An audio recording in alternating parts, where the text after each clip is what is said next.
So, we are back after being gone for a little minute now. Do you remember our intro? Mm-hmm. This is Homebodies Vlogcast. We do not start off that like that. Gotta say hi to the folks. Say hi to the homies. Hey, homies. Oh, I'm Chris. And I'm Ren. And this is the Homebodies Vlogcast. Where home is where it happens. So make yourself at home.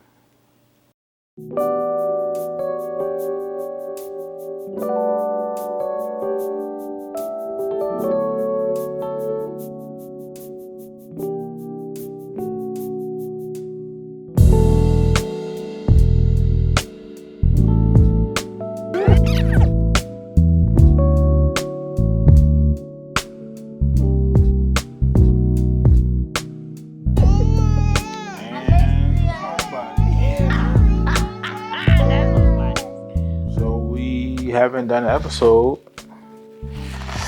in a little minute. It's been like 3 months. This is why we don't give time frames for that. I'm glad we don't, because we'll be having a lot of disappointed people. And I like the freedom to kind of like, do this whenever we want versus feeling like we got an obligation of once every week, once every 2 weeks, once. And I would hope real listeners would understand that we're just ordinary people. So I knew he was gonna bust out with John Legend. We don't know. But the reality is we are ordinary people, and so I hate saying this phrase because I feel like I'm trying to be on trend, but I'm not. Would life be lifing? And so everybody has a life to live.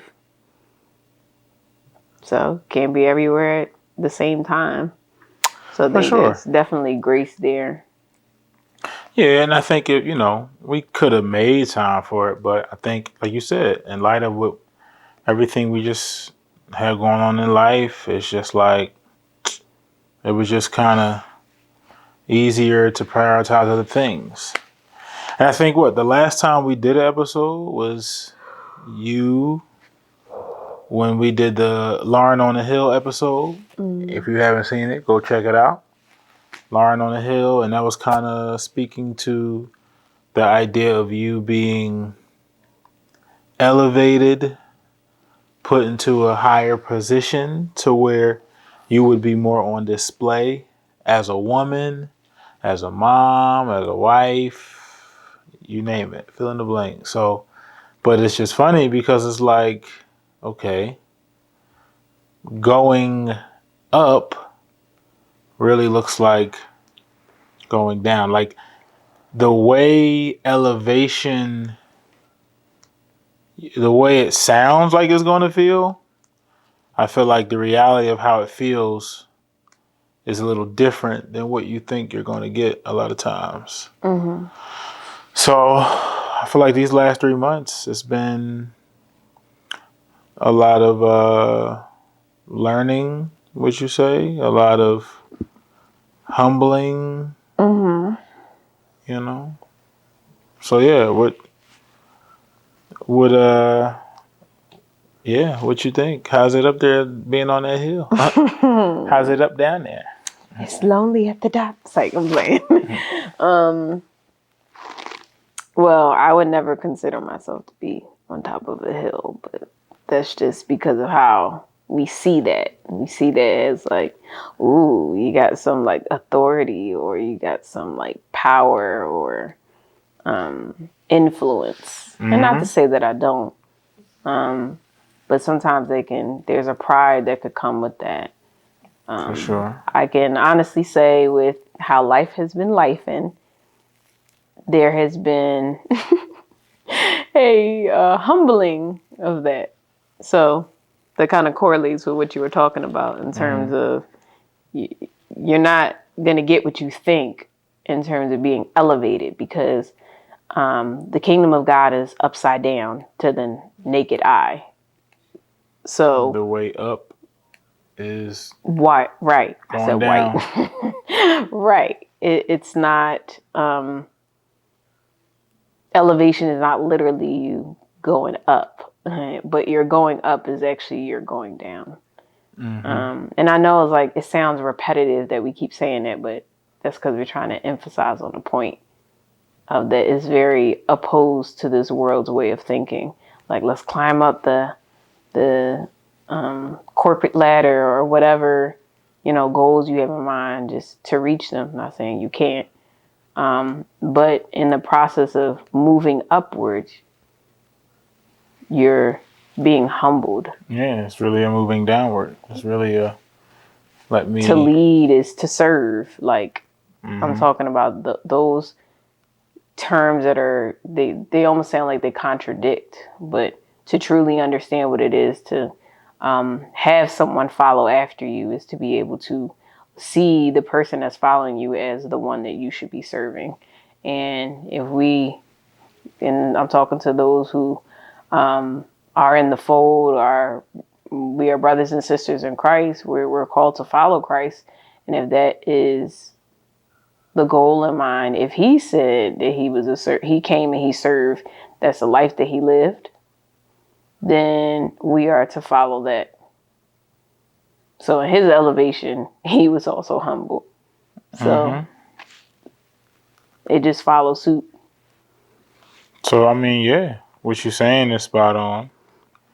And a lot of people don't realize that it is almost like backwards. It is upside down. But, I guess these last couple of months, what are some highlights for you to where you've kind of seen this backwardsness? I got a big one, but I'm going to put that in my pocket for later. But outside of the big one, I would say, when I say life be lifing, is for one thing, our kids have, I'll say half of the squad, which is 4 of them. So the older 2 are starting to make that shift. They're not, I don't want to say they're not quite children anymore, but they're just getting older. And there's a mental shift that goes on, an emotional shift. You want to go to a hormonal shift. And then there's a physical shift. Like, we're noticing that our children, their bodies are developing and starting to get a little funky. Right. They growing in areas. Changes are happening. Maturity is happening. All right, spirit fingers. They growing. They're growing in areas. But yeah. And it's not like it just happened in a flash. We gradually were seeing the changes become more noticeable. And with that is not only the physical changes, the odor, the smell and all that, but there's also now more of a pushback where now they have opinions, they have feelings, they have thoughts, they have comments on, our way of parenting or, what instructions we give them versus when they're a child. It's more of obey what I say, you get a pop or that kind of thing. It's very, what would you call it? Concrete? Is that what concrete? It's very just like straightforward. And I feel like now they're getting to a point where I might have to give explanation. And then I might have to choose that, okay, this is not an explanation time. This is you need to just do it because I'm asking you to do it. And there's more conversation involved. There's more emotion that has to be dealt it's like with. More challenging. Yeah, more absolutely. So, but I wanted to explain what the pushback is because other parents may, even you who are watching, might be dealing with your own children and be like, well, I got bigger issues than that. So, for sure. I wouldn't go as far to say that, oh my gosh, they're getting on my nerves. Like, it's not in a way that I feel like is worthy of complaint. But yeah, they definitely are getting on my nerves at times. There's many calls I had within the past few weeks, and I would call you and be like, yo, I'm emotionally just getting frustrated, getting mad. Yeah. I'm 2 seconds from screaming, yelling, or being like, I just need to walk outside the house for a moment. Like, Yeah, because you're recognizing the shift and where they are, and it's like you trying to do things to satisfy them, and them not being able to see or fully appreciate that. You can feel unappreciated or not not a respected, can, I or do feel yeah, underappreciated. And absolutely. having to, which I'm sure we'll get into later, having to move through and navigate how to be a parent of a 9 and 10-year-old versus being a parent of 2 and 3-year-old. Right. You know, because they're not that anymore. So now, Right. and they weren't that for a while, but I Excuse me. think there's been a major shift going on in our household, and that means we have to shift in our Without a doubt. parenting too. We adjust. But that was an adjustment in my thinking because I was comfortable in our routine and how we did things. And then I realized, wait, we got to step it up a notch. Wait, we got to change this around because of the current circumstances, you know? So, yeah. So you had that, which is an opportunity that, you know, and you kind of being in a higher position as mom and teacher and all the other hats you wear with them, that was a shift because you had to really, Look, you know, look within and remember what you're doing and why you're doing yes. Who is actually the who, not who you're even. doing it for. Yeah, absolutely. For sure. And was there, you know, other areas where you feel like you've been challenged? Yeah, most definitely, there were a couple situations where I had to have honest conversation with with family members or just loved ones and expressing maybe something that I didn't like or that I, you know, wanted to just clear the air about certain things that for the most part, and I could say a little bit with friends too, for the most part, when it comes to conflict outside of my husband, because you are such a safe zone, it's much easier to converse things. Sometimes it's hard just in general, but it's much easier to talk to you about troubles I have because I know you'll understand. With other people outside of my marriage, and that makes sense because of the intimate relationship we have is on a different level than everyone else's connection to me. That I didn't feel comfortable with being uncomfortable, with just being honest. And I think there's a way to balance honesty and respect. I didn't want to be disrespectful and be honest, but I wanted to respect the person while saying, hey, I don't agree with this, or I don't like this, or I really want to state my opinion on this that I've harbored over time and I haven't expressed, and I want to just clear the air so there's no continued confrontation because I have bitterness towards a person because I've just held stuff in and not just expressed.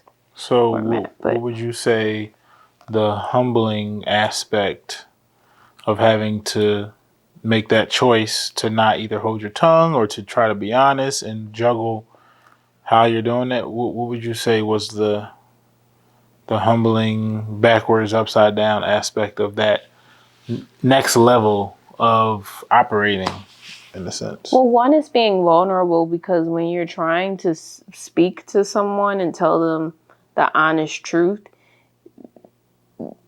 I'll speak for myself. I will think of every possibility of everything that could go wrong, how they could reject what I'm saying, not want to listen, have, back talk, or that this could just put a stake through our whatever relationship we had. And the humbling thing is being able to lay all that aside and say, okay, well, are you going to do it or not? Are you going to follow through or not? Or you just, the rest of your life, you're just going to punk out because it's easier to just be quiet. But it doesn't have great benefits. Because then all you're doing is just piling something on until something just, it's like a ticking time bomb. And then you get to a point where just everything just comes all out and spills out. It's like, where the heck all of this come from? So you pretty much had to get uncomfortable. Yeah. That's why I say I had to be comfortable with being uncomfortable. Makes sense. Yeah. I mean, yeah. But I think that's what I was kind of saying initially was you being put on this hill or being kind of elevated. It's like another level, I believe, that the Most High is doing in you and through you in terms of like elevating you in a sense, in a way. And it doesn't feel like that. It doesn't feel like an elevation. It feels like exactly. I'm kind of being stepped on in a way. But that's the whole point. Because like you said, look at the Messiah. It's like he was being exalted to the right hand, but it's like, look at what he went through in order for that to take place. Same with Joseph. He, for him to have his dream fulfilled of being over, having his family bow down to him and all of that, the way that was going to happen was him being betrayed by his brothers, thrown in the pit, put in slavery, all of that, in order for him to eventually be exalted to the right hand. So it's like God, the Most High's methods are definitely, upside down in a sense. And, you kind of experiencing this new level of saying, I'm not going to seek the comfort, but I'm going to be willing to be uncomfortable. That's another level in terms of you operating as a woman, as a mom, as a daughter, as a wife, you name it. Like, that's another level, and it, like you said, it don't necessarily feel like you're going up, but it's like you feel like you're going down because a lot of times you might get the short end of the stick at times, or it may not always seem even or fair or whatever, but I don't want to say being the bigger person, but you taking the step, even if it means you are initiating certain things or whatever, it's like to me, that speaks to the elevation because it takes what they say, I think Michelle Obama, something like that, said that. She was like, when they go low, we go high, or something like that. Like, you never heard that phrase? I don't It's know. kind I don't know of what. like taking the high road. Like, if somebody does something to you wrong, instead of going blow for blow, it's like, I am going to, allow this to pass for the sake of keeping the peace or whatever the case is. I gotta switch my legs. Not stooping down to your level type of thing. So, but okay, so. I'm sorry, as I'm trying to resituate myself. I feel like weird. Okay. This is a You need a pillow? situation. You good? No, I'm good. I'm good now. You elevated? Like, no. No. I feel like I'm gonna switch in a few minutes anyway, but go That's ahead. all good. So, okay. So you've had challenges these last couple of months with new levels in parenting or different shifts, different stages, different chapters, different seasons, just dealing with conversation with people, family, friends, whoever, me, the kids, looking to say what needs to be said versus what's just the most comfortable thing to say. That's definitely a shift or a change in the level that you're kind of being put on. Now, did you want to mention the big shift that happened, or Before I mention the big shift or the big bomb, one of the other things that has been going on is mainly just a shift in routine, which I kind of talked about with our children getting older, and I homeschool them. So a part of that is, our workload. And not that I ever want my children to feel like they're overworked, but just finding a balance of what is the difference between doing hard work and just doing a bare minimum because we don't want to challenge ourselves. So it's even how I began to see how in some ways I was coddling coddling our children, because I was too afraid of, I'm going to mess up their experience. They're going to think learning is like the worst, and I don't want them to have that kind of experience. And really recognizing what I have control over and what I don't. And with what I do have control over, what needs to change in order to challenge their minds. We want our bodies and things to keep functioning. We got to challenge it. It's got to do work. And the challenge of actually not just putting into words, but putting into action, that like helping my children to understand that work is not a bad thing. Work was instituted by the Most High before the fall. And that means a lot, which means that when he created everything, he said it was good. That includes the work. He made Adam to do work. He gave him a to job. serve. He gave him a job. To tend to the garden when he put him in there. So that is a part of our responsibility as people. Right. Now, to do work. The work being super hard, yeah, that sucks. And I don't think that was a part of the original plan, but work was definitely a part of it. And I think when you work, you appreciate more the rest. I would say that, and I would say the fruit. Oh, yeah. The result of the work, you appreciate it more, and the opportunity to get a chance to rest from your work. Yeah, absolutely. Is also sweeter. Yeah, absolutely. They say sweet is the sleep of a laborer.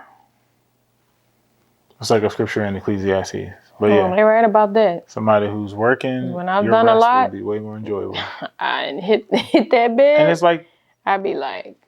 And imagine when you ain't do nothing all day and you try to rest or sleep. It's like I feel like your sleep is thrown off. You don't sleep as well as when you have done. I feel like active. I'll rest, but it won't be as deep. It won't be as meaningful, and it feel like, well, I just rested this whole day, so I feel like it was like nothing. But yeah, so that's been a challenge for me, and them understanding the concept of, oh, why is she trying to make stuff harder for you, harder for them? And, you know, understanding that as a parent, you know, sometimes you want the best. It's not that you want to be friends with your child. I want a good relationship with them. But at the same time, I want to do what's best for them. And understanding that as a parent, what is best for your children, they're not always going to be in agreement in. And there may come a season where almost everything they in disagreement with, and they won't understand. I had to come to grips with the possibility that I may not even, like, I might be gone and dead before they realize that. Do I believe that? No. I think they would understand, and they would understand the work that their parents have put in and invested in their lives. But to the degree that it is still a possibility that they may not fully understand to the extent of what we are doing, the sacrifice we're making to care for them. And I had to let that go. And still learning how to let that go. And let me serve because I want to please the Most High, and not because I'm trying to please them and put happy faces on them. Because we live in a society that's very much like, I just want to make people happy. I just want them to be happy, be happy, be happy. And it's like, it contradicts the word of God, because it's not about our happiness. It's about his will. And that's hard. That's hard to choose his will over your own, because sometimes that means laying down your happiness for the sake of someone else. That means laying down sometimes their happiness, what they think will make them happy, over what is best for them, what's good for them. And it is beautiful too, because I'm learning in our journey of parenthood, especially in this season, how the Most High parents us. And it's like, ooh, okay, I could turn it on myself and say, well, in what ways are you not grateful? In what ways do you even not understand all that the Most High does for you? how he takes care of you, what he does for you on the days where you just thinking about yourself. Right. And he's paved the way and provided for you. Or whatever on your plate of hard work that you have. Because remember, I think we were on the phone and I had mentioned that, like, yo, your pain, not only was the work intensified for Adam and man in general, but specifically for a woman, in light of Genesis 3, your pain in childbearing or, laboring, Right. it goes beyond just the birthing bed or tub, Yeah, I got right? that realization And yeah, later. and bearing them or laboring with them and for them is like, that's happening still. Right. You know what I'm saying? I thought the labor was over after I pushed them out. Like, oh, okay. It's like, it's done. I did the deed. It's like, nah, them birth pains are still happening. Yeah, without a doubt. Yep. Without a doubt. So, and I think so realizing that is like, okay, this is right now for you. It's like, yo, this is my lot. This is my work.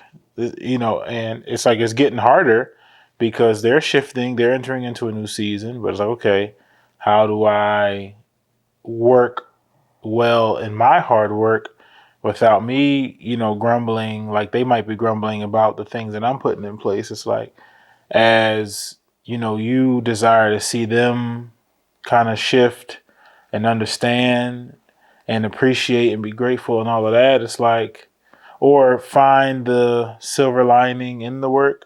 It's like, it's almost like a two-edged kind of thing to where you have to, like you were saying, kind of look at yourself and in the ways that you're being challenged or stretched to, to address the work that's before you in dealing with them and all of them, as they're growing and shifting. So, and me too, even though I'm not as directly involved because I'm not a teacher, but me being dad and husband, it's like, okay, how do I, steward you well as whether we just over the phone or whether we talking in person. So it's like, it's growing pains, I think, Oh, for all of us in many ways, but. And then there's just such a nudge. There's been a nudge this season to step it up, to be like, okay, you see all these issues and problems. How are you going to respond? How am I going to respond? So your children are growing up, they're getting older. So you got to revamp your routine. So there's certain things that need to get done and be out the way. How are you going to handle that? Are you just going to keep talking about what's got to get done, or when are you going to do it? Right. Yeah. So that's that next level. It's like when I'm on a Stairmaster and I, ramp up the speed or whatever. It's another level in speed, but it's going to require like another more like energy. extra, right? More energy from me, more focus. Because my feet can get tripped up on that thing. More endurance, because you already were running, and now you just picking up speed. Without it, well, I wasn't running on the Stairmaster, but I'm walking pretty fast. Well, you were moving still. Yeah, absolutely. So it's like when I click that speed up, it's like it requires more of me in order to be on this level. So it's like I kind of see that with you in a lot of ways, where it's like, you're definitely being elevated in your own right in different ways. And I feel like there's a lot of other things, and we don't got to go into each little thing, but there's other things that are coming out of you in terms of different gifts and talents and interests, and the guitar thing you're interested in learning or practicing, and the writing and the video editing. It's like there's so many things to where you're blossoming and kind of developing, or budding, I should say. Yeah. You know what I'm saying, in your own right. And it's just like, it almost seems like, when am I going to be able to have time to do all of these different things that I want to do and get done and produce? Especially as, like you said, life be lifing. So, I don't know what the date was, but I know one of the biggest things, I guess, more recently that you kind of been dealing with, Did you wanna? Did you want me to? No. Okay. So you're trying to piggyback off what you just said earlier. And I remember my response was that it's then trying to navigate how to prioritize. Yeah. But I think we made you wait long enough about the big old bomb, the thing that I said I put in my pocket. I'm about to bring it out. So one of the big bombs of, I guess, life happened when, I'm going to say sometime because my dates will probably be all out of whack, but sometime in the month of February, let me just paint a picture for you. I woke up one morning, sun was shining, it's really nice out. And I just, for whatever reason, was like really happy, really exuberant, just joyful, giddy, got up in the morning. And got a call from my mother in the morning. And the first thing she asked me was, is my husband with me? So I was like, okay, whatever she has to say after this point probably is something serious, but let me not jump to conclusions and think that it's something that it's not. I had a thought, but then I figured maybe the thought I'm having is just me worrying. So let me just put that aside. And so she tells me that my grandmother has died. Context, I already knew that she was on hospice. I'll say a couple weeks back. I don't know how long. It really wasn't that long of a time. I'll say it had to be between 2 to 4 weeks, but I could be wrong on my timing. Anyways, I remember that moment sitting on the couch and just, my whole entire face changed. To give context, this is not just grandma that I just visit every once in a blue moon because somebody told me I had to go visit her because she's, the matriarch and the legacy and yada, yada, yada. But this woman helped raise me and my sisters. And I won't get into the scenario and dynamic of that, but for her to take in her own daughter, my mom, and her 3 children when she was already older, in an older stage of her life, was a sacrifice that I'll never be able to repay. And so it cuts deep because I live with this woman.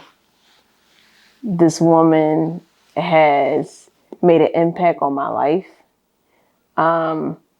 She helped raise me, so it was almost like having an additional mom. That's how I saw her.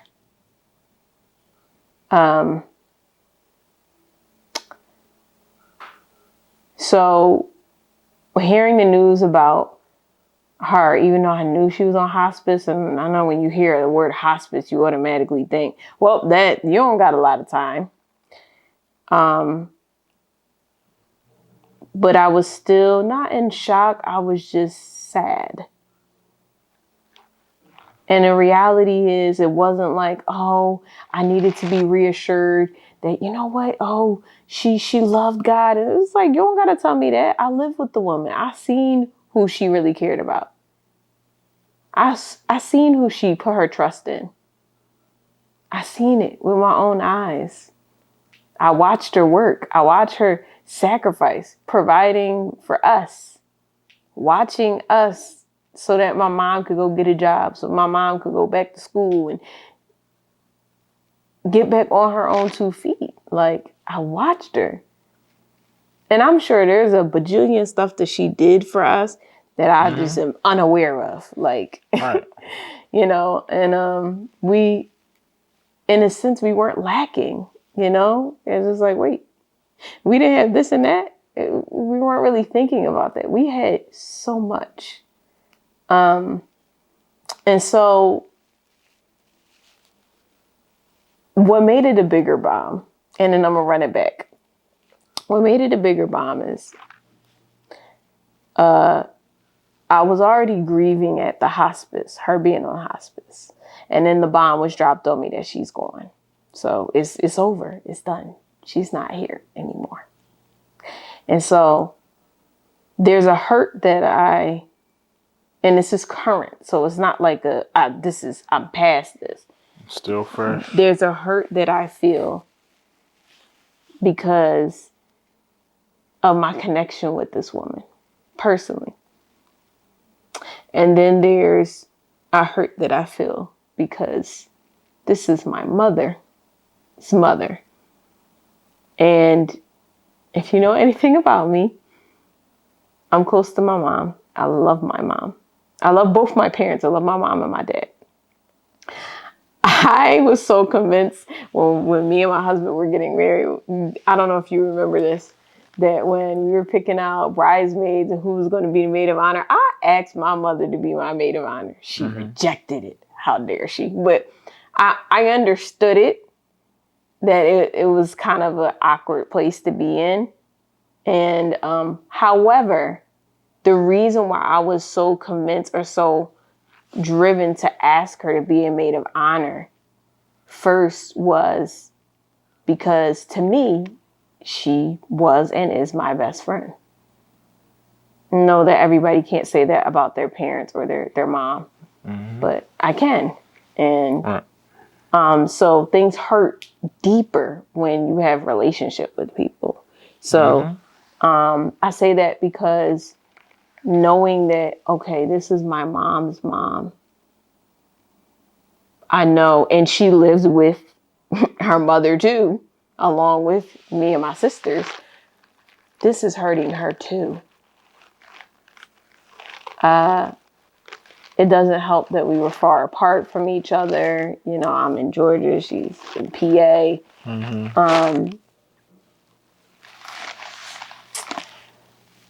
So I wish I could explain all the emotions I feel, all the grief, all the sadness, but it really boils down to I just miss her presence, and I miss, instead of saying I miss, it hurts me even deeper to see my mom knowing. I don't even have to see my mom's grief because I feel like I won't always see that because we're not in the same place. But it's really knowing that it pains her too. And that just stings a little bit more.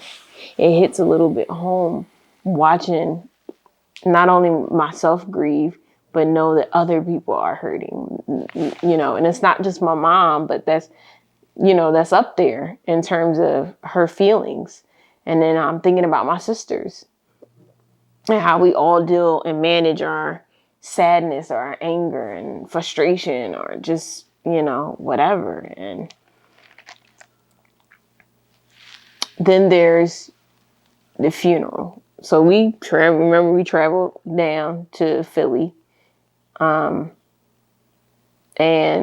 it was nice gathering with family. It's always a great affair. But all I could think about was what's going on in my mother's head. Where's she at? And I will commend anybody who has ever had to bury a loved one and plan the funeral, because I'm sure doing both of those things is very, very emotionally draining. To have to grieve a loved one and then have to figure out arrangements and stuff for them at the same time. I'll never understand how that works, but in terms of like understand how do you get through that. But watching my mom maneuver that, and not like I was there, but just knowing that she was handling things. And when we got to the funeral,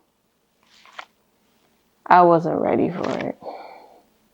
It was kind of like we got to accept it. It was a whole bunch of accepting. You just got to accept that this is the reality. I'm about to say, with stuff like that, I don't, I don't know if you're ever really ready Yeah. for it, you know? And So, yeah, I know, and it's not like, because I have to explain this because I think sometimes with grief, people can feel different things. Some people can feel guilty, like, oh, I feel like there's certain things that I didn't do that I should have with that person. I didn't feel like that. I feel like I had an abundance of time with this person. I did not feel guilty at all. It was just like, hey, I was blessed. I mean, she was in her 90s, lived a pretty long life. I can't be mad. Yo, you fear God. I can't be mad. Like, you know, but it was just depressing in a way to just see her there, lifeless, in the casket. And just watching. I was behind my mom when we were sitting in the church.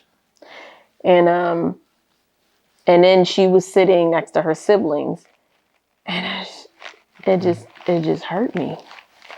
yeah, I could definitely say, even though, I mean, this is obviously not my, like, blood family. Sorry, it's under my eye.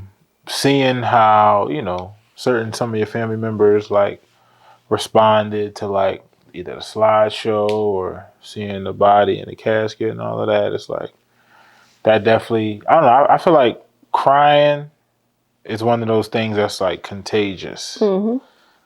Same with, like, laughing, you know. It's like, I don't gotta know why you crying, but if I see a hurtness, especially if I'm not used to seeing it, it go away. So, are you feeling it now? I'm not trying to feel It's it. It's okay. just Even if you are, though, it's okay. I didn't enjoy that memory.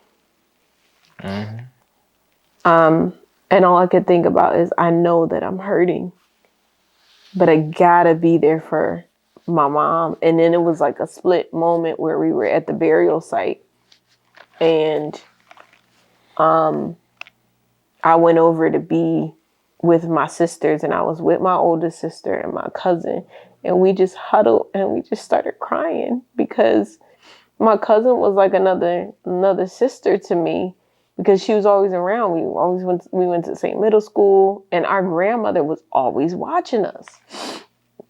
And so it almost didn't feel like she was a cousin. It just felt like she was an additional sister at times. And it was just hard because that was our childhood. So it was just like our childhood is now buried in the ground. Like our memories as kids it's not gone. It's just a part of it now is like in the ground with my grandmother. And I mean, it's comforting in a way to know that you're not the only one that's feeling the way that you do. But it was just sad because within the tears, within the wheezing, the hard, the backs heaving, and just the body language of even people who wanted to cry but were holding it in, everybody was registering this thing so differently. And it just spoke to the impact that this woman had on so many lives. And yeah, I'm always gonna miss her. Always. And there are moments where I thought to myself that I didn't want to forget. But the pain just, it hurt. Some days, like, I would, like, wake up. And this was a little bit before I heard the news and then also after. I would wake up, and I told you this before, I would wake up in the morning, and the sun would be shining beautiful. And I would just wake up and just cry. Because it was another day that she wasn't here. Another reminder that time has gone and she's not here. And it's interesting because it was like, there'd be times where I'm like, I don't know what to do. Because it's like, even though I consider myself to be somewhat, I guess, emotional, like I feel and I can empathize, and my eyes don't have no problem with getting wet, but I think I don't really consider myself being the best comforter when it comes to somebody grieving and mourning and whatnot. So sometimes I be feeling kind of like Out of place. useless or sure out of place or just kind of like don't really know what to do. So those mornings when you would just be, or in the middle of the night, you would just be waking up crying. It was just kind of like, I don't really know if I'm helping anything, but at the same time, I wanted to give you room to feel and express, and I just kind of wanted to be there to help however I could. I just ain't always know what to do, but That's honest. That's real. mm-hmm. And you have come a long way.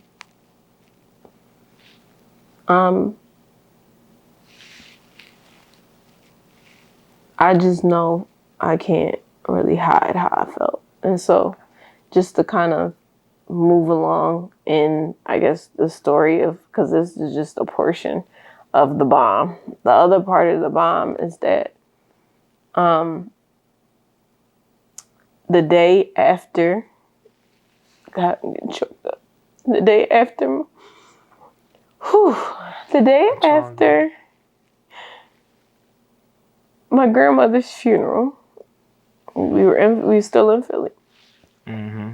I'm in the kitchen and I'm talking to my sister, and she's kind of, she's already there, and she's kind of shaking her head a little bit, and she's like, Pop just died.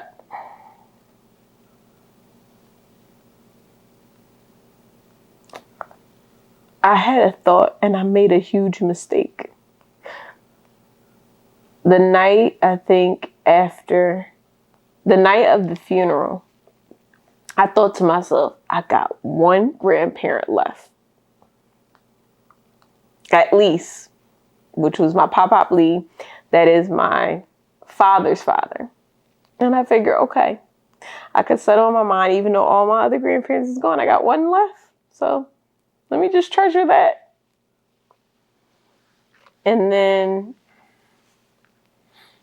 not even like a full day, full 24 hours has passed. And my sister drops the bomb, hears news from my dad, and is like, yeah, my father passed. Grandpa's gone. So now, within a month, within weeks apart, we had two grandparents for a while, and now we have none. And a part of me feels like that's why I personally feel like this was, you kind of being stretched and taken out of your comfort zone. Because I guess finding comfort in knowing that there are still living grandparents on either parent side that you have available to you, it's like not having that anymore now. It makes you really question, well, dang, what am I finding my sense of security in, my identity, my comfort, my whatever? It's like you don't have those things there anymore now to lean on. So it kind of stretches you to go beyond those things, I guess, that you were used to, going to for comfort or whatever. So I know that was like ripping the Band-Aid off. It's like it was an abrupt, like, ouch. It was just like, I realized what big of a mistake I made by putting my everything in, not everything, but putting my thoughts or prioritizing it. Hey, I got one grandfather there, so now there's hope. I put my hope in that. And I shouldn't have. And shout out to my mother-in-law, because she did encourage me to have grace upon myself and not be upset with myself that I made that mistake. But at the same time, I'm acknowledging it because so I realized how easily I could put my hope in something that is carnal, that will fade, that will be gone. And literally, and the thought happened, and then the next, not too far and not too long after that, it was gone. Mm-hmm. And it's like, okay, you put your trust in the wrong thing. Don't do that. Put your trust in someone who is not going to fade. It's not going to die, no one can take that away from you. Mm-hmm. And that can only be the Father. That can only be his word. Even it says in the word that's the only thing that can stand. Everything else is just pixie dust. Like saying. Mm-hmm. And that was hard. And it still is hard.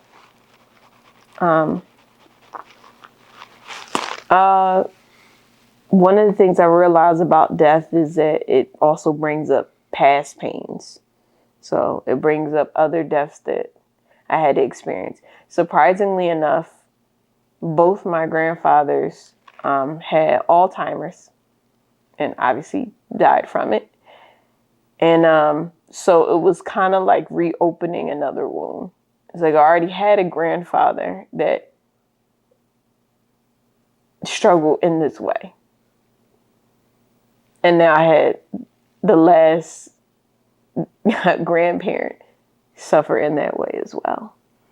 And I know now it's kind of like, oh, they're not suffering anymore.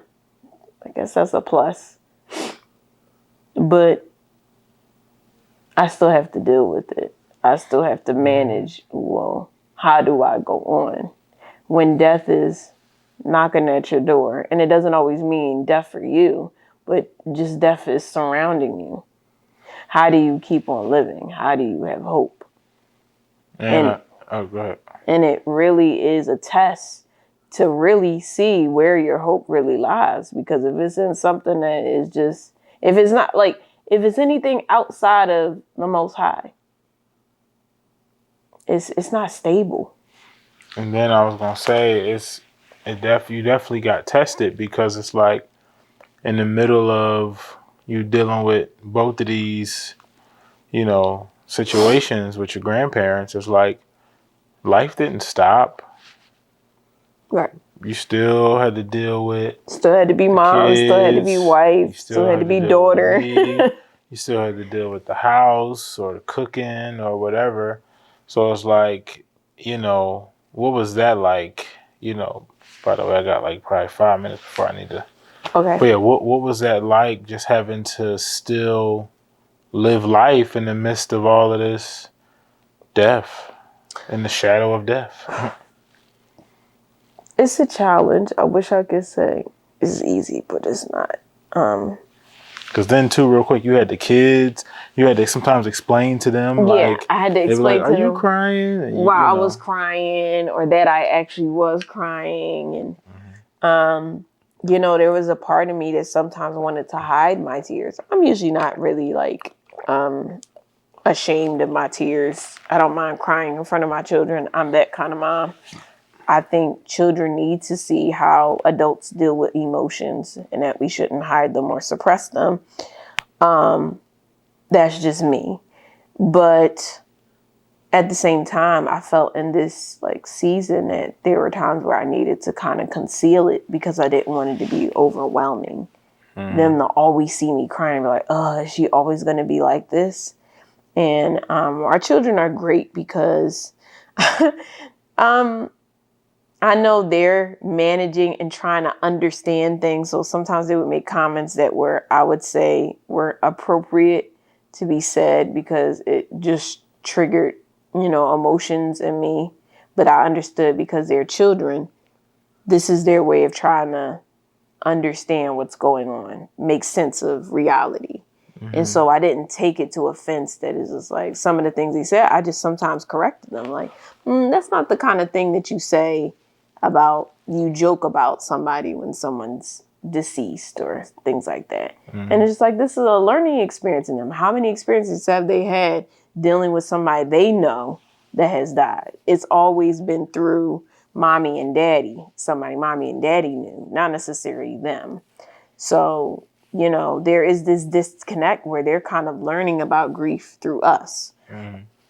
And so, and I think one of our children, if not the older two, have been to one funeral in their life. So that was my grandmom, I believe. yeah, it was My dad's mom. And so navigating grief while being mom, I'll stick on mom, because being wife was kind of more on just needing your, you know, comfort, you to hold me, or just acknowledge that I was having one of those moments. And for the most part, I haven't really had to say much. And I'm glad that we're at a place in our marriage where I can feel comfortable vocalizing, like, can you just hug me? Or can you, without feeling irritated or feel like I'm telling you what to do. And then a lot of moments I didn't have to say anything, but just my, I guess, sniffles, or you recognizing body language, you were just on it. And at that moment, it was kind of like, listen, I'm going to cry regardless if you comfort me or not. But so, but yeah, when it comes to being mom, having to cry, and then while you're crying, put the dishes away, like, or crying and then having to be like, all right, I need a minute, and then I'll come back and check work, like schoolwork. It was a juggling of having to lay things down. Oh, you know what? I got to put my emotions on the side for the moment. I know I'm sad, but I got to get this done. Or say, okay, let me have this moment to feel the way I'm feeling, but I can't stay here because I have children that I have to take care of. And it's not their fault that I'm grieving. It's not my fault that I'm grieving either. But I had to realize, and going back to the whole prioritizing thing, what is priority right now? Yes, I'm sad. Be sad, but you still got to get stuff done. So it was a different kind of feel versus when there was grief that I had from losing a loved one when I was younger and I was single and I wasn't married, versus being married and having children. Is a whole different dynamic, because you still got job to do. You still got stuff. You got other people to consider. Life, even though life is stopped in a lot of ways, it also goes on and continues. Because I wanted so badly to just sit in our room and just cry. Let me just, please insert a clip of, like, y'all ever watch Hey Arnold? There was this one episode that I used to crack up laughing at. Still would, but probably not at this very moment.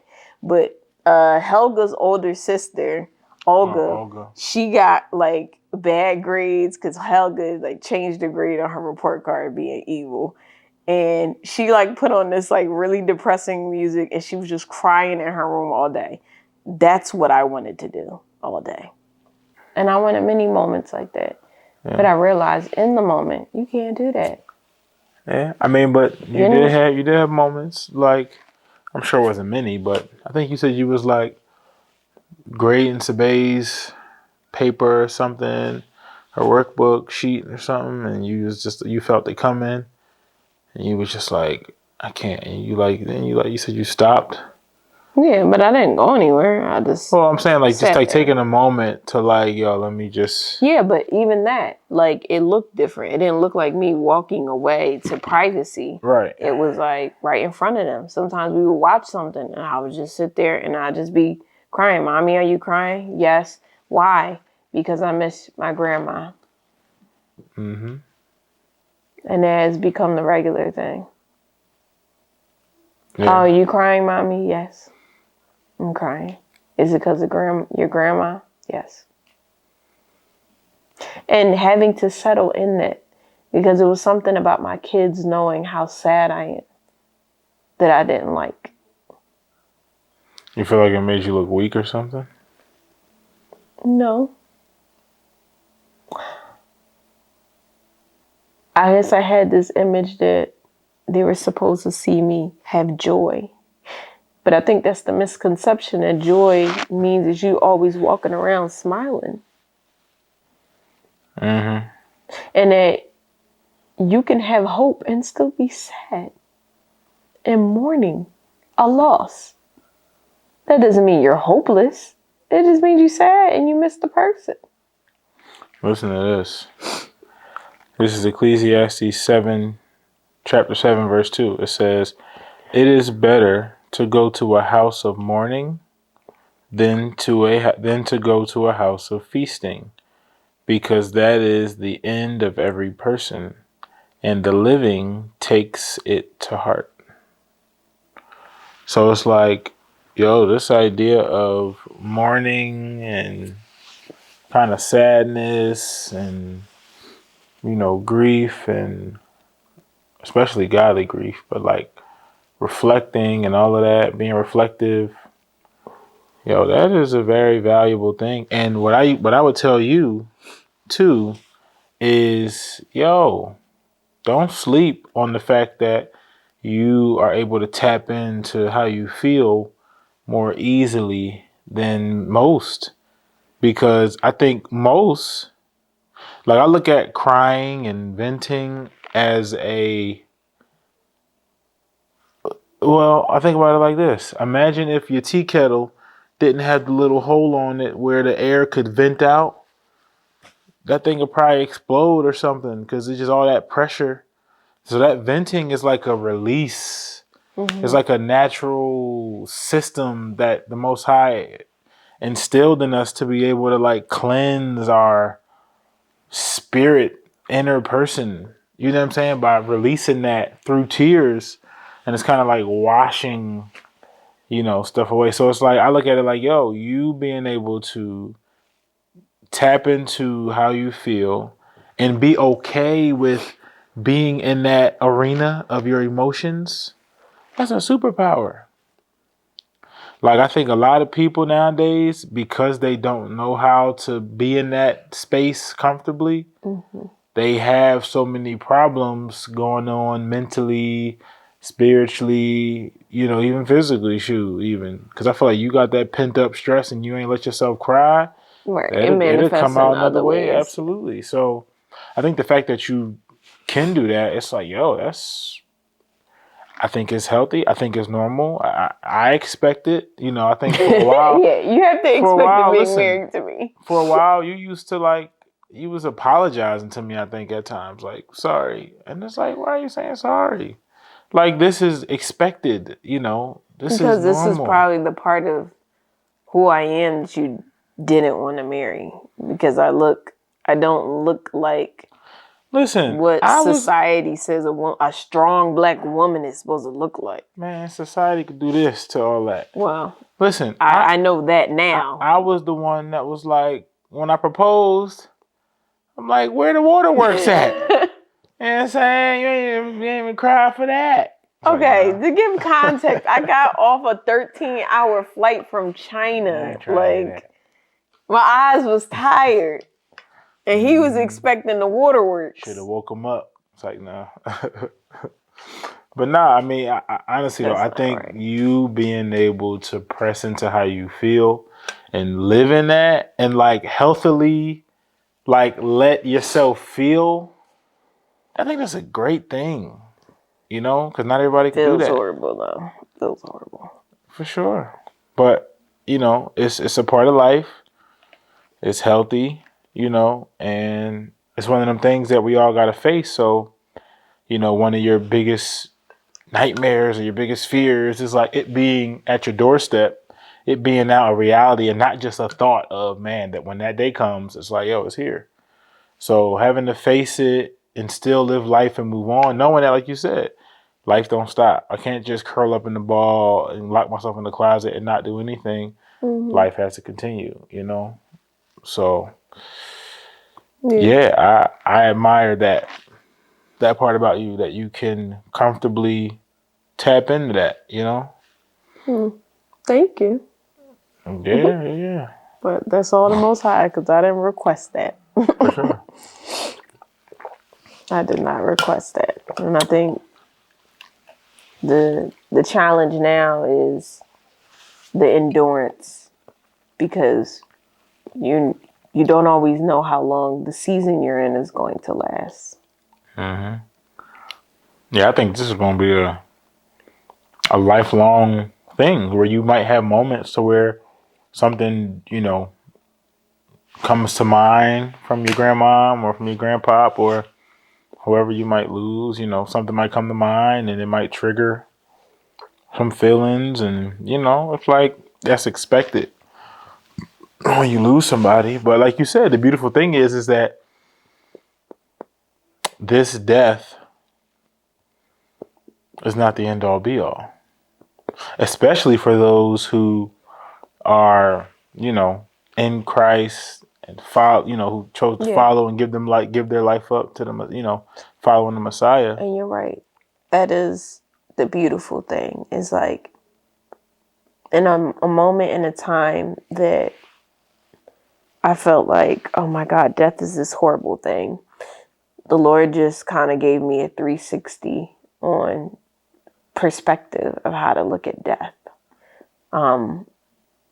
I was going over a new passage for every month we try, or a month or so, we try to memorize a certain scripture with the children. And scripture that I chose was from Romans 12. I think most of the chapter, not all the verses, but if I'm not mistaken, it's verse 2 that Paul talks about or mentions being a living sacrifice. Mm-hmm. And that part stuck with me and just continued to stick with me as long. And I could be reading something totally different and that thing just pop up and smack me in the face. And with the deaths of my grandparents, it literally made me come face to face with death and questioning, like, how could something like how this is so horrible. I don't see why you allow this, to seeing that death is something that's happening right now. Because when you choose to follow Christ, you're choosing to die to your flesh. You're choosing to die to yourself. And I hate how Christian-y these terms sound, but it's you laying down your will for the Most High's will, because that's the life that Jesus lived out. We talk a lot about his death and resurrection as if his death was only the crucifixion, but his death was in his living too. Mm-hmm. He was dying while he was alive. Because the dying was whatever will or pleasures that he wanted to, like not taking the cup, not wanting to die and suffer. Like, this was him dying to choose to be obedient to the Father. And he knew that he had an example to set for those who needed to follow. He was on mission. And he said, I'm about my Father's business. Everything was about the Father. Not about himself. Right. It always was pointed back to the Father. And so he gave an example of how we should live. Everything should be pointed back to the Father.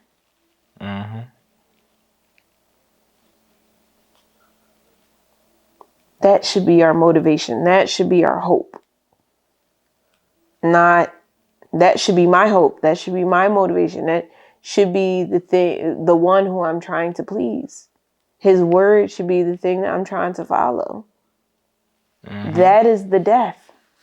So not to fear what is to come, because I think whenever it's stuff that like is coming, I feel like there's a fear because we don't know. It's mystical. We don't know and understand everything. The things that we don't understand, we tend to fear. But I don't think that's the death that he wants us to focus on, because that's coming for everybody. But the death the Most High wants us to focus on is laying down our pleasures for his. And it is painful. It's very like equivalent to an actual death or an actual grief. Like it is painful. It is long lasting. It don't feel like forever. Because it's your whole life. Like deciding as a parent, I'm going to do what's best for my child, even if they don't like it. Dying. You getting up and going to work to provide for your children, whether you at a job that you like or you do, is just hard work. Dying. You getting up at the crack of dawn to make sure your kids is provided for and they got everything prepped and ready to go for whatever activities they got for the day. Dying. You staying up to do a podcast at 1:30 in the morning with your husband. Dying. That's true. A sacrifice. You making time to implant the word of God and not leaving it to an institution or somebody else to teach and minister to your child. Dying. It takes more work to do the things that are more beneficial to others. It's like you are putting somebody else over yourself, and I think that's what, if you allow it to, I feel like that's what marriage will teach you, and that's what parenting will teach you. But they are not exempt. There are other ways that... Absolutely. Nah, but I mean, those two are definitely big ones. Yeah, they kind of like, they make it very... I guess they make it very easy for you to get that practice in real time. Not saying that you can't get it nowhere else, obviously, but those are two that I could definitely vouch for in terms of these systems. If you allow them to, and if you do them right, they could teach you how to put someone else over your own self. It teaches you how to die, Yeah. So I think what you were trying to draw the connection with, of all of this death that's been at your doorstep with your grandparents and cousin and just because I had people, more recent deaths that occurred as well. So, and just other people in the family who who lost loved ones as well. It's like just this reminder that death is inevitable, right? But it's like when you die to yourself, you actually will live. Like you actually find life by dying to your will and giving it up for somebody else. Because that's what Christ did. For sure. He literally mapped out the layout. He already told you how it was going to end. Yo, you lay down your life here, it will be raised. You will have life. This isn't going to be the end. Without a doubt. So your labor is not in vain. But just know, whatever labor you reap, you gonna sow. So if you choose to not die to yourself and try to hold tight to life, death will come knocking at your door regardless. You will lose it. And guess what? That'll be your end. That's it. So, it made me think about all of this, made me also think about the sacrifices that my grandmother made and how she died to whatever pleasures, whatever things that you just don't know that a person may have wanted to do. And I'm talking about on a daily basis. It could be like, I want to watch TV all day, but I got to cook dinner. I got to watch these kids, or, I got to fold clothes, or I got to help my daughter with something, or I got to make these phone calls, or I got to go through this mail. Whatever it is, it could be something as small as that. And the tears that I cry aren't always tears of sadness. Sometimes they're just tears of appreciation. Because to recognize, not just when she died, but just in her living, how much of a sacrifice she's been for my mother, how much of a sacrifice she's been for me personally and my sisters. It's like, man, what an example. Not only do we have Jesus as an example, but the Most High uses people, other people too, to be an example for us. In what ways has she impacted me that I may not grasp in how I guess, govern, or how we govern our household, and how she's impacted me? She's, in a way, a part of me. Not just by what she said out her mouth. Oh, glory, glory, like whatever. It's the way she lived speaks so much more volumes than all of what she said. Because she was dying while she was living. Exactly. But for good. It wasn't wasted. And it was for somebody else to benefit. And it was her pleasure. I know she didn't regret us being there with her. Even though we kind of coming in your territory, you older, you should be living your life, go traveling and whatever you wanted to do. You wanted to watch your shows all day, you earned it, girl. You raise your kids. But you open your home. You open your home to us. And it wasn't just her, obviously. It was her and my grandfather, because he was alive at the time too. But you opened your home to us and you served us. And it's like, glory be to the Most High. If the lesson couldn't get any deeper, then like, man, death is also a good thing. And I sound like a sick person saying it, but it really is. It's good for you. It's just like being a parent and recognizing that, having a conversation with my child and saying, you may not like what I'm doing. What I may do for you may feel like pain, may feel like this is irritating because it's not what I want. But it is for your best and it is for your good. And you may not even recognize the good that it has until I'm gone. And that's okay, because we're not doing it for you. We're doing it because we have to answer to somebody way bigger than you. Right. And like you saying, death is so good for you.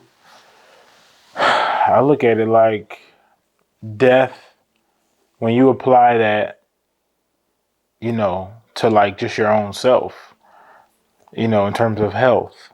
One of the best things that people can do is die to themselves in terms of their own appetite. Like, not always just give yourself what yourself wants. What you but feel. Telling yourself no. Dying to yourself in terms of... That's discipline. Yeah, learning that discipline. You know what I'm saying? Self-control. Self-control. All of that. It's like your body's going to benefit in the long run, and you're going to reap the benefits of abstaining from stuff for a period of time. You know what I'm saying? Like your body's going to like restore itself, regenerate itself in a lot of ways on a cellular level. So it's like there's a lot of dying that happens, but that dying in terms of you saying no and having to be disciplined and having to control your desires and stuff like that, it produces all of this life, in you when you die to yourself and you tell yourself no, when it comes to just eating stuff like that too. So there's a lot of ways that idea of walking in death, it is the key to walking in life. For real, for real. What do you always say about the plant? The plant? Oh, in order for a tree to become a tree, a seed, or in order for a plant to be a plant or a tree to be a tree, a seed has to fall to the ground and die in order for it to turn from a seed to a bud to a plant to a tree. Like it goes through these phases of morphing, but it all starts off with something has to die in order for something else to come about from that thing. I think about like a caterpillar, honestly. Like a caterpillar kind of morphs into a butterfly, but the old caterpillar kind of has to die in order for that butterfly to come about out of it. As it's in that little cocoon phase, it's kind of isolated off from the Going through world for a period of metamorphosis. time. So it's like that dying. It on the surface, it may seem like it's like, oh man, what once was isn't there anymore. But it's like, yo, look at what you get from this though. Look at what you get from going in that little death cocoon for a period of time. It's like, look at all the life that comes from, choosing death, self-sacrifice, right? Putting others over yourself in given situations. And best believe, yes, it's hard. Like we're not, by no means are we saying this to make it seem like, oh, this is just so easy. Just say no to yourself. That's one of the hardest things to do. That's why the Messiah was like, listen, if there's any other way, please let this cup pass. But then he sobered up and he said, not my will, but let yours be done. So it's like that example of seeing somebody willingly allow their life to be taken when they were not, guilty by any stretch of any of the accusations. And he suffered in a way to where he didn't even say a word, for the sake of knowing what exposing the wickedness of those people, what that would do, knowing that they would kill the innocent man and how that would bring about this change. And he also knew and believed that his father was able to resurrect him from the dead, And he knew the father's love that he had. Mm-hmm. So that he could trust them with his very life. Mm-hmm. I find it interesting because a lot of times I think everybody is like in pursuit of peace.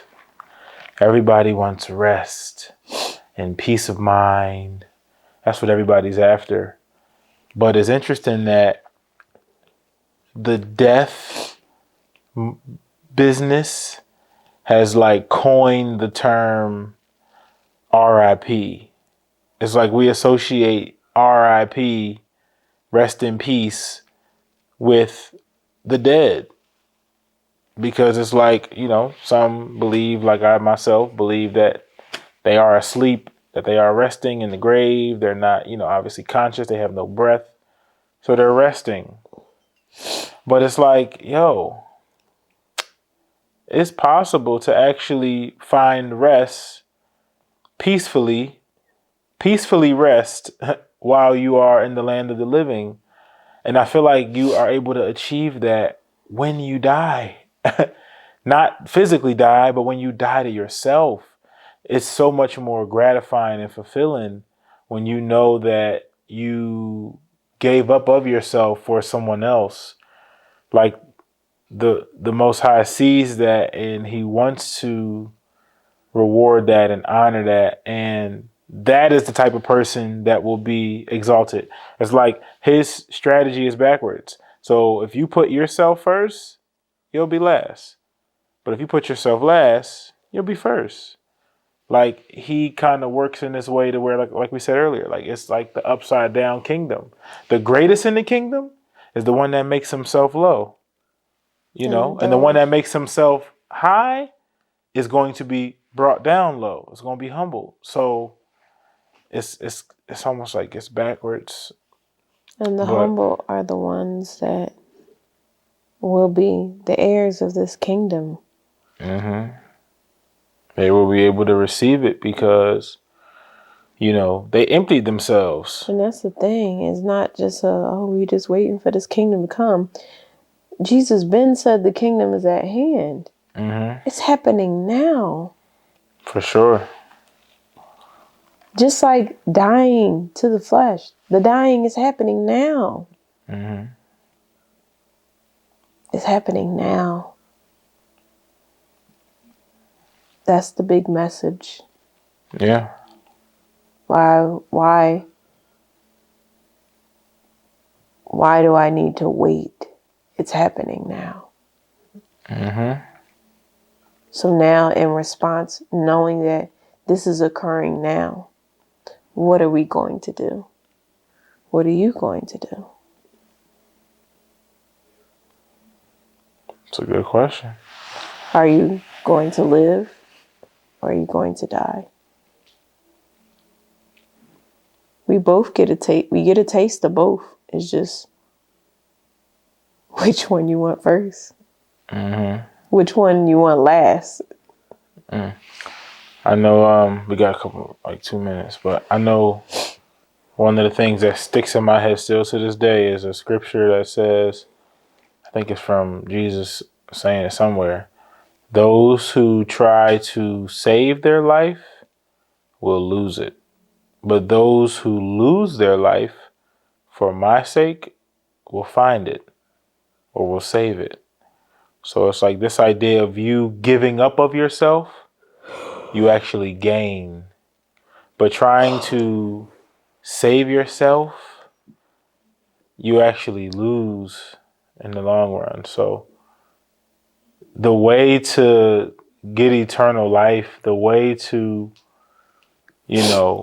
come to the Father is through the example of the Messiah, is by dying, like we've been saying this whole time. So, death has been, as of lately, these last couple of months, has been on the table, has been a huge discussion point and something that's making us be more reflective in a lot of ways. But we also can see it's as difficult as it is, losing family, losing loved ones.